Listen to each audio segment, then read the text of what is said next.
So going in for my third millimeter cut. I think this might be the last one.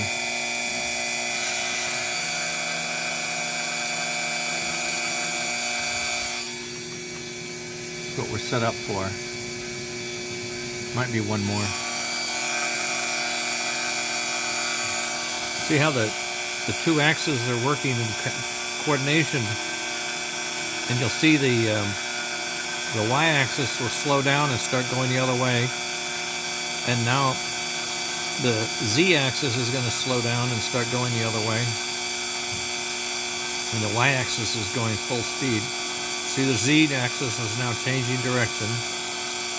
There's a little bit of backlash, but it's not bad. There's a hell of a lot less than it was.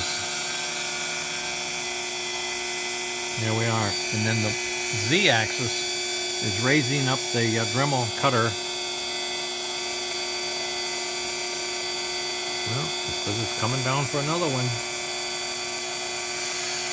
Alright, here we go.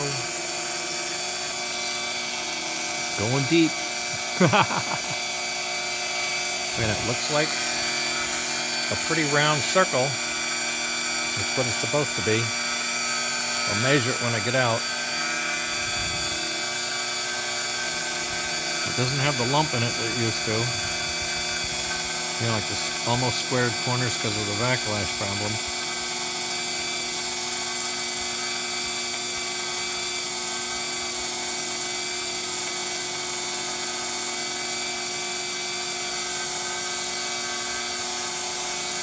It's amazing.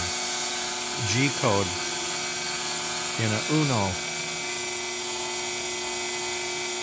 There we are. I think that's going to call it. I don't know. Finished. Yep. A little noisy, I know. Look at that hole. Got a little bump over on that one side. I don't know what that is. Oh, that's the same idea. Okay. Right there, there's a little bump. And I do have a tiny amount of backlash. When I shaved the nut down to fit into the circle socket, I shaved it too much. So there is a little bit, I mean a fraction, 5-10 degrees rotation, maybe, tops. Not a half a rotation, okay.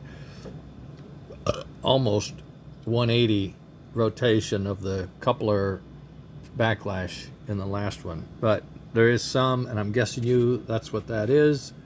And what I have to do is reform a new nut. And I have more nuts to do that too, but I don't want to wait. I want to get going.